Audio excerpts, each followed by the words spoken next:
જય માતાજી. તમે કોઈને યાદ કર્યા હોય ને તરત જ એનો કોલ કે મેસેજ આવે, શું એવું તમારી સાથે થયું છે? હા હા, થયું જ હશે.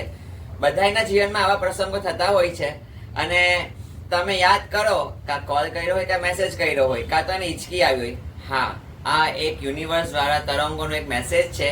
આજે એવા જ એક ટોપિક સાથે હું તમારા સાથે આવી છું કે તમને ભૂલી ગયેલા વ્યક્તિઓ કે તમને છોડી દીધેલા જે વ્યક્તિઓ છે એ તમને પાછા તમારી લાઈફમાં કેવી રીતે આવે અને તમે એને કેવી રીતે યુનિવર્સ દ્વારા તમે એને મેસેજ કરો અને એ સાંભળી લે અને એનો કોલ આવી જાય. એવા ભૂલી ગયેલા અને તમને છોડી ગયેલા વ્યક્તિઓનો આજે પાછા રિટર્ન લાવવા માટે વિડીયો બનાવ્યો છે. તો વિડીયોને આગળ બન્યા રહો અને જોતા રહો કે આપણે તમને છોડી ગયેલા વ્યક્તિઓને તમને અગર યાદ આપતી હોય તો કેવી રીતે આપણે એને પાછા બોલાવી શકીએ. જય માતાજી. ચાલો તો આપણે આગળ વિડીયો જોઈએ. જય માતાજી. આજે આપણે મેડિટેશન થ્રુ આપણે હું તમને એવો ટોપિક લાવી છું જેનાથી તમે જે કોઈ બી વ્યક્તિ જોડે તમારા સંબંધ તૂટી ગયા હોય અથવા તમને બ્લોક કરી દીધું હોય અથવા તમને તમારા કોલ ઉપાડતા ના હોય કે તમારા સમય સંજોગોના હિસાબે તમારા કોઈ પણ તમારા મતભેદના કારણે તમારે એનો કોન્ટેક્ટ તૂટી ગયો હોય તો એ ટોપિક લાવી છું કે તમે આજે યુનિવર્સથી તમે એટલે કે એવા તરંગો મગજથી મેડિટેશનથી તમે એને તમારી વાત તમે જે કહેવા માંગો છો એ તમે પહોંચાડી શકશો. ઘણીવાર એવું થાય કે આપણે પહેલાં બહુ સારું હતું અને પછી બગડી ગયું, કોઈ હિસાબે બગડી ગયું, કોઈના કારણે બગડી ગયું, પણ આપણે કોઈકને પાછું બોલાવવું છે એના માટે તમારે હંમેશા સારી યાદોને યાદ રાખવી પડશે અને ખરાબ યાદોને કાઢી નાખવી પડશે. જ્યારે તમે કોન્ટેક્ટમાં હતા ત્યારે તમે સારી રીતે જે વસ્તુ તમે જે પળો તમે વિતાવી છે કે વિતાવી હતી, કોઈ બી સંબંધ હોય એની વાત કરું છું, એ પતિ પત્ની હોય, ડાયવોર્સ થઈ ચૂક્યા છે, ગર્લફ્રેન્ડ બોયફ્રેન્ડ છે કે કોઈ અન્ય છે, જેમ કે એ બહુ દૂર રહે છે, તમારાથી કોન્ટેક્ટ તૂટી ગયો છે, જેમ કે ભાઈ બહેન બી હોઈ શકે અથવા તો તમારા કોઈ મિત્ર બી હોઈ શકે કે પછી તમે તમારા પરિવારના કોઈ બી સભ્યો બી હોઈ શકે. પણ જરૂરી એ છે કે એ વ્યક્તિ ભૂતકાળમાં તમારી સાથે કોન્ટેક્ટમાં રહેલો હોવો જોઈએ. આ ટ્રાઈડ એન્ડ ટેસ્ટેડ છે. જેણે આ વસ્તુ કરી છે ને એના આ વિડીયો જોતા અથવા તમારે કોલ આવી જાય અથવા તો તમારે જે વ્યક્તિ સાથે તમે મેડિટેશન જેને સંદેશો મોકલવા માંગો છો એનો 48 કલાકમાં તમને એનો મેસેજનો એનો કાં તો કોલ આવી જશે. અને વિડીયો પૂરો એન્ડ સુધી જુઓ, વિડીયોને જરા બી સ્કીપ નહીં કરતા. વિડીયોને સ્કીપ કરશો તમને સમજ નહીં પડશે કે શું કરવું. હવે હું તમને એ કહેવા માંગુ છું કે તમારે એને યાદ આવે છે તો એવું નથી કે તમને યાદ નથી કરતો. યાદ રાખો કે કોઈ બી વ્યક્તિ જો તમને યાદ આવતું હોય ને એના સાથે તમારા સંબંધ તૂટી ગયા હોય તો સમજો કે એ બી તમને યાદ કરે છે એટલે તમને એની યાદ આવે છે. યાદોની જે તરંગો છે એવું નથી કે તમે આ જગ્યા પર છો ને તમને એ આ જગ્યા પર છે યાદોમાં, એવું નથી. યુનિવર્સમાં જે ઉર્જાનું કેન્દ્ર છે, જે તરંગોનું કેન્દ્ર છે, અગર એ તમને અહીંયા યાદ કરો છો, તમે આ જગ્યા પર છો તો એ બી તમારી આટલી નજીકમાં જ હશે, ઉપર નીચે હશે. પણ યાદોની તરંગો ધીરે ધીરે ઓછી થાય, તાત્કાલિક ઓછી ના થાય. તમે એને પદે પદે યાદ કરો છો, તમે એને સેકન્ડે સેકન્ડે યાદ કરો છો અને તમારે એની સાથે કંઈક સંબંધ બગડી ગયા છે તો તમને એન્ઝાયટી છે, ડિપ્રેશન છે, તમને ઊંઘ નથી આવતી, તમને ખાવાનું નથી ભાવતું, તો આ બધી વસ્તુઓ મેટર કરતી હોય છે. તો યાદો એને તમને આવે છે તો એને બી આવતી જ હશે, ત્યારે તમે એને યાદ કરો છો. આ યુનિવર્સલ ટ્રુથ છે. તો જેને આ રીતે પોઝિશન છે એના માટે આજે વિડીયો બહુ સરસ છે. એન્ડ સુધી જોજો, સ્કીપ ના કરતા, નહીં તો તમને સમજ નહીં પડશે. તો ચાલો આપણે વિડીયોને આગળ આપણે વધારતા હું તમને ત્યાં સુધી પહોંચાડું મેડિટેશનના લેવલ સુધી. તો જ્યારે તમે આ મેડિટેશન કરશો તો મેડિટેશન દરમિયાન જ તમને મેસેજ કા કોલ આવવાની સંભાવના છે અને 48 સેકન્ડમાં એનું રિઝલ્ટ બતાવે છે. જો તમને 48 સેકન્ડમાં કે એના થોડીક જ વારમાં તમને રિઝલ્ટ આવે તો પ્લીઝ કોમેન્ટમાં ફરી એકવાર આવીને મને જણાવજો કે મારું આ કામ થઈ ગયું પ્લીઝ. પણ આપણે એને 48 કલાકનો પીરિયડ આપીએ. ઘણીવાર આપણને 7 દિવસ લાગે, પણ ભૂતકાળમાં એ વ્યક્તિ તમારી સાથે કોન્ટેક્ટમાં હોવો જરૂરી છે. એવું નહીં કે તમે કોઈ બી સેલિબ્રિટી છે ને સેલિબ્રિટીમાં આપણે કોન્ટેક્ટ કરી નાખો, મારે એને યાદ કરવી છે મને યાદ કર, એવું નહીં હોય. હા, સેલિબ્રિટીને તમે કોન્ટેક્ટ કરી શકો, પણ યાદ રાખો કે એ તમને જાણતી હોવી જોઈએ. તમે એને જાણો છો તો ઠીક છે, પણ એ તમને જાણતી હોવી જોઈએ તો જ તમને એ કોન્ટેક્ટ કરી શકો. તમે એને મેસેજ મોકલી શકશો તમારા તરંગો દ્વારા, યુનિવર્સલ દ્વારા. કારણ કે આપણું જે શરીર છે એ ઉર્જાથી બનેલું છે. 70% આપણામાં પાણી છે ને આપણે ઉર્જાથી બનેલા છે. યુનિવર્સ અને આપણે એ રીતે આપણે ઉર્જા મોકલશું કે તમે એની સાથે કનેક્ટ થઈ જશો, એની વાઇફ સાથે કનેક્ટ થઈ જશો અને તમને એ મેસેજ 100% તમને એને મળશે. એ 101% વાત છે. તો વિડીયોને આગળ વધારતા આપણે ચાલો મેડિટેશન કરીએ. તો સૌથી પહેલાં તમારે શું કરવાનું છે? સૌથી પહેલાં તમે એકાંતવાળી જગ્યા તમે લઈ લો.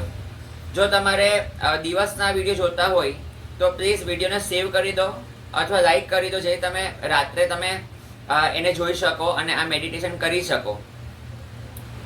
હવે સૌથી બેસ્ટ સમય રહેશે રાત્રે તમારે 12 વાગ્યા પછીનો સમય અથવા 1 થી 3નો ગાળો. એવા જ્યારે યુનિવર્સલ તરંગો, જ્યારે ઉર્જા જે બધે જતી હોય છે એના માટે બહુ ઇઝીલી એ તમે પાસ કરી શકશો મેસેજને. કારણ કે એ બી શાંત, જે બી વ્યક્તિ તમે મોકલવાનો એ બી શાંત હશે, સૂઈ ગયો હશે કે સૂઈ ગઈ હશે. તો એ રીતે સૂઈ ગયા હશે તો એને તમે ઇઝીલી પહોંચાડી શકશો. તો તમે દિવસે જોતા હોય તો રાત્રે એને તમે સેવ કરીને રાખજો અને તમે કાં લાઈક કરી દેજો તો એ તમે રાત્રે જોઈ શકો. સૌથી પહેલાં શું કરવાનું છે, એકાંતવાળી તમારી જગ્યા શોધવાની છે. એકાંતવાળી જગ્યા શોધીને તમારે, એટલે કે અગર તમે બેસીને કરવા માંગો છો, તમારે આ જે પીઠનો ભાગ છે, તમારી કમરનો ભાગ, તો તમારી આ રીઢની હડ્ડી તમારે સીધી મૂકવાની છે. ટેકો લઈને બેસી શકો અથવા તમે સૂઈ જાઓ. તમે સ્ટ્રેટ સૂઈ જાઓ અને તમે પછી કરી શકો છો. તો હવે ચાલો કરીએ મેડિટેશન કેવી રીતે થાય છે અને આપણે એને મેસેજ પહોંચાડીએ જેને તમે પહોંચાડવા માંગો છો. તો સૌથી પહેલાં તમે એકાંતવાળી જગ્યામાં જ્યારે કોઈ ના હોય એને તમે આવી ગયા હો તો સૂઈ જાઓ. હવે આપણે બ્રીથ ઇન બ્રીથ આઉટની ટેકનિક કરીશું કે કઈ રીતે આપણે બ્રીથ ઇન અને બ્રીથ આઉટ કરવાનું છે. પછી આપણે મેડિટેશનની સ્ટેટમાં પહોંચી જઈશું, પછી એને આપણે મેસેજ મોકલશું. તો શું કરવાનું છે? હવે સૌથી પહેલાં આપણે સ્ટાર્ટ કરીએ. તમે સૂઈ ગયા હો અથવા બેઠા છો એ પોઝિશનમાં આવી જાઓ કે પાછળ તમારા કમરનો ભાગ સીધો હોય. અને હવે આપણે આગળ ચાલુ કરીએ. તો ચાલો આપણે આગળ વધીએ અને હવે આપણે મેડિટેશન ચાલુ કરીએ. તો સૌથી પહેલાં તમારે સૂઈ જવાનું છે અથવા તમારે બેસતા હોય તો પાછળનો કમરનો ભાગ તમારે સીધો રાખવાનો છે અને રીઢની હડ્ડી સીધી હોવી જોઈએ, એ રીતે બેસવાનું છે. તો હવે ચાલો આપણે મેડિટેશન ચાલુ કરીએ.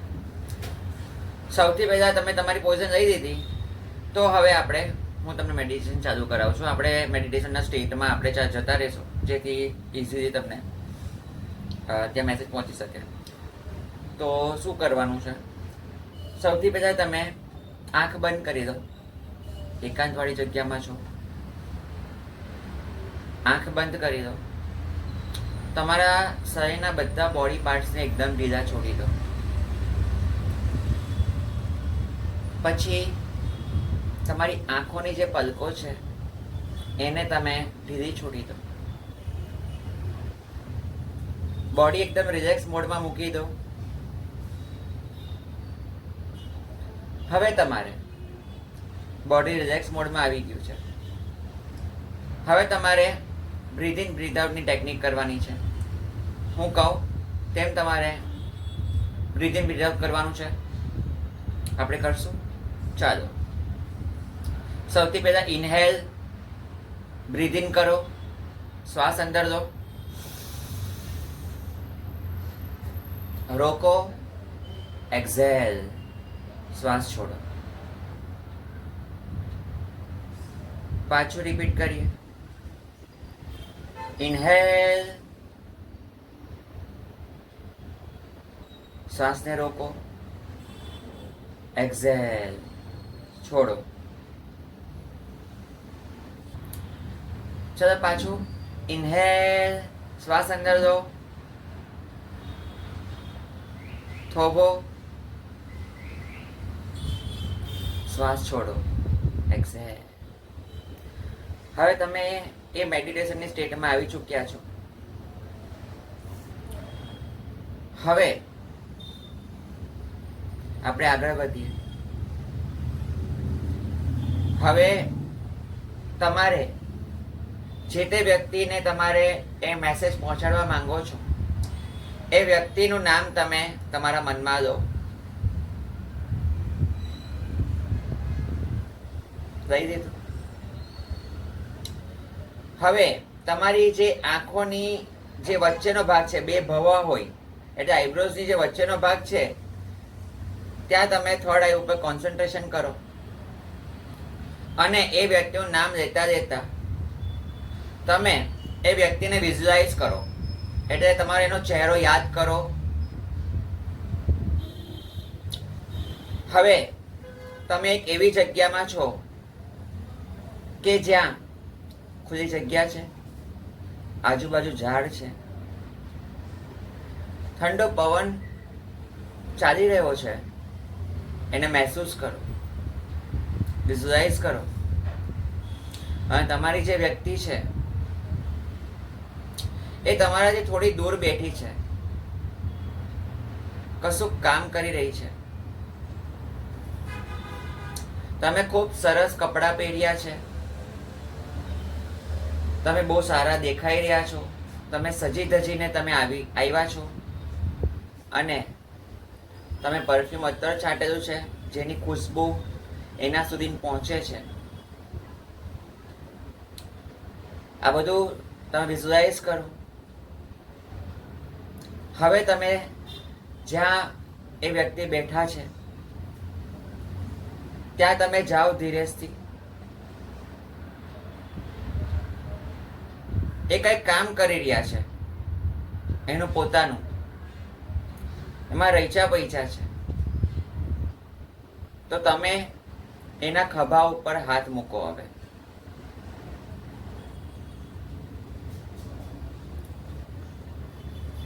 ખભા ઉપર હાથ મૂકી હવે એનો ચહેરો તમારી તરફ લાવો. તમારી તરફ લાવ્યા પછી હવે તમે એની આંખોમાં જોઈ રહ્યા છો ને એ તમારી આંખોમાં જોઈ રહ્યું છે. વિઝ્યુઅલાઇઝ કરો. એ તમને ખૂબ પ્રેમભરી નજરોથી જોઈ રહ્યા છે અને તમે બી એને ખૂબ પ્રેમભરી નજરોથી જોઈ રહ્યા છો. તમારા મોઢા ઉપર હલકું સ્મિત છે.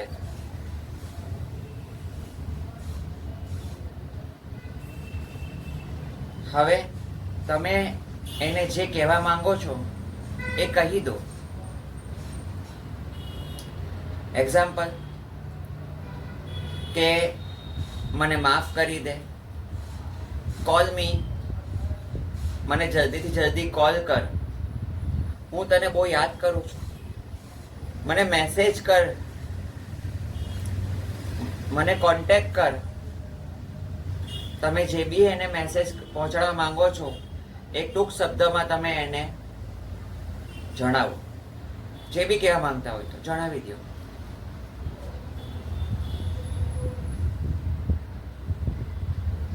જણાવી દીધું. હવે તમે એનો હાથ પકડેલો છે એને મહેસૂસ કરો કે તમે એનો હાથ પકડો છે, એની ઉર્જાને મહેસૂસ કરો, એની ખુશ્બુને મહેસૂસ કરો.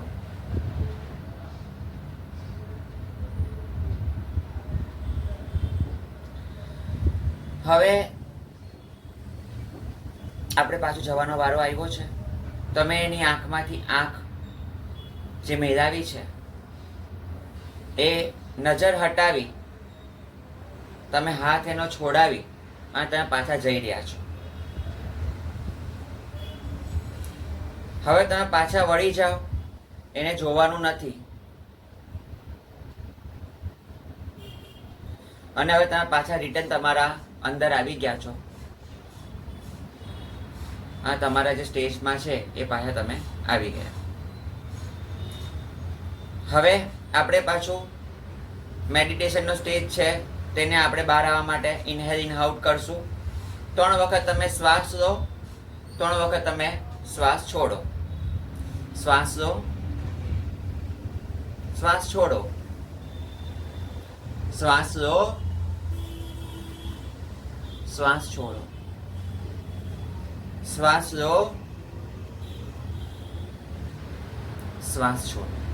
હવે તમે મેડિટેશન સ્ટેટમાંથી બહાર નીકળી ગયા. આંખો ખોલો. જે વ્યક્તિએ તમે મેસેજ પહોંચાડવા માંગતા હતા ને એ વ્યક્તિ હલી ગયો હશે. એને તમે મેસેજ પહોંચાડી દીધું છે અને ત્યાં એને ચોક્કસપણે મેસેજ પહોંચી ગયો છે. આ તમારે લગાતાર 3 દિવસ કરવાનું છે. પછી તમારે એને યાદ નથી કરવાનું. એનર્જી તમારે યુનિવર્સમાં રિલીઝ કરી દેવાની છે. જુઓ, એ વ્યક્તિ તમારા પાસે જરૂરથી આવશે, કોલ કરશે, મેસેજ કરશે અથવા કોન્ટેક્ટ કરવાની કોશિશ કરશે. આ તમને એને મેસેજ પહોંચી ગયો છે, એનું માઇન્ડમાં તમે આવી ગયા છો અને એને તમારો મેસેજ સમજી લીધો છે. આ 3 વખત કરો. જો એ તમારા પાસે થોડાક જ સમયમાં આવી જશે. હવે આપણે વિડીયોને એન્ડ કરવાનો સમય થયો. વિડીયોને તમે સબસ્ક્રાઇબ કરજો, લાઈક કોમેન્ટ કરજો અને તમારો પાછો તમારે જે આને વિડીયો જોયો છે અને આને થઈ ગયું છે એને બ્લોક અનબ્લોક કરી દીધું છે, કોલ આવી ગયા છે, તો પ્લીઝ મને અહીંયા કોમેન્ટમાં આવીને પાછા જણાવે અને મને બહુ આનંદ થશે. આવા નવા વિડીયો જોવા માટે અમારી યુટ્યુબ ચેનલને સબસ્ક્રાઇબ કરજો અને એ એનર્જી જે છે, ઉર્જા છે, એને તમે પ્લીઝ તમે thank you universe, thank you universe, thank you universe એ મેડિટેશનના સ્ટેજ પર તમે બોલજો અને બ્રહ્માંડને આભાર ગણાવજો. ગ્રેટિટ્યુડ કરવાનું છે. જુઓ, તમારું કામ 100% થશે. જય માતાજી.